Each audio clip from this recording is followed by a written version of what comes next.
Hello student, today we are going to study part 4 of chapter number 1st, 3 questions for class 7. इस part में हम देखेंगे कि hermit राजा के क्वेश्चंस का आंसर कैसे देते हैं. So let's start now.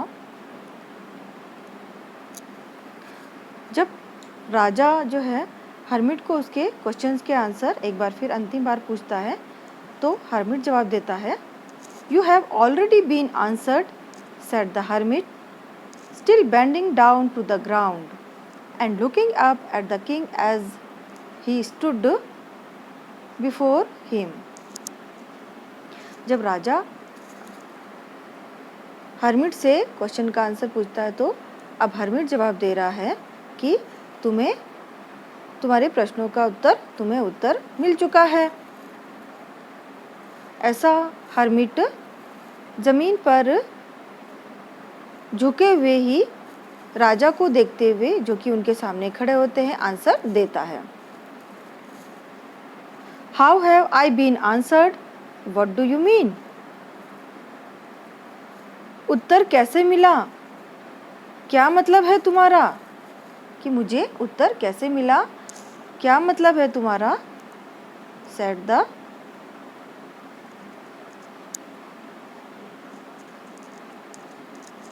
ऐसा राजा कहता है.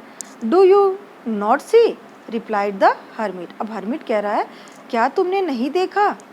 ऐसा जवाब देते हुए हर्मिट कह रहा है, if you had not pitied my weakness yesterday and had not dug these beds for me you would have gone away.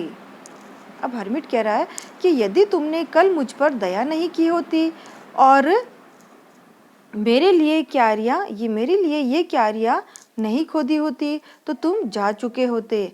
Then that man would have attacked you, और वह आदमी तुम पर आक्रमण कर देता. You would have wished you had stayed with me, और तुम ऐसी कामना करते कि तुम मेरे पास रुक जाते. So the most important time was when you were digging the beds. इसीलिए सबसे महत्वपूर्ण समय था जब तुम क्यारियाँ खोद रहे थे. And I was the most important man, और सबसे महत्वपूर्ण व्यक्ति था मैं.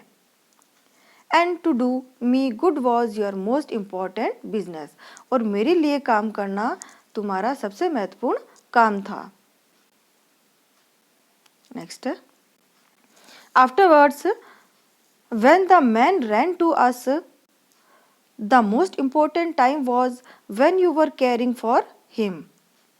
और उसके बाद जब वह व्यक्ति दौड़कर हमारे पास आया तो सबसे महत्वपूर्ण समय था जब तुमने उसकी देखभाल की. Because if you had not dressed his wounds he would have died without having made peace with you.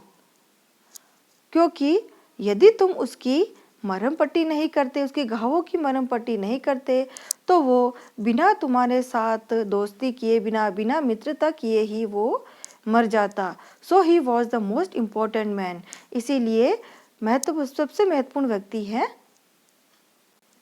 महत्वपूर्ण व्यक्ति वह था. And what you did for him was your most important business, और सबसे महत्वपूर्ण काम वह था जो तुमने उसके लिए किया.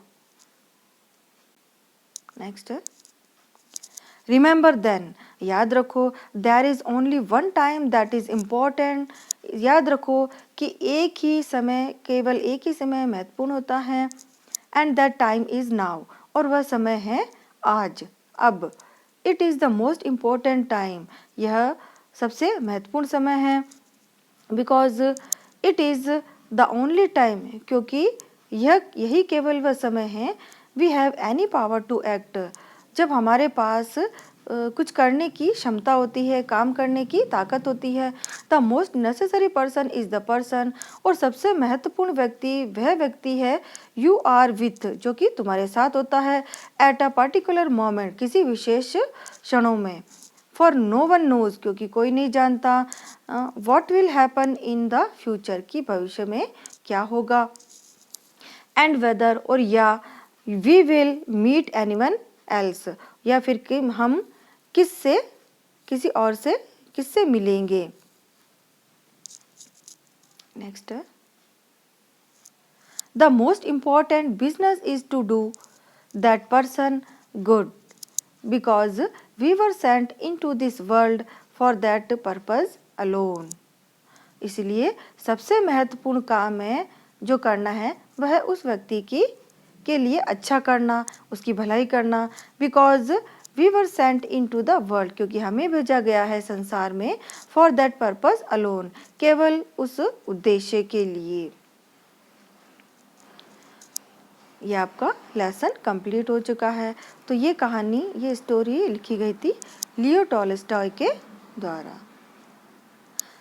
अब आपको इसके वर्ड मीनिंग लर्न करने हैं और इसके क्वेश्चन के आंसर करने हैं। Thank you.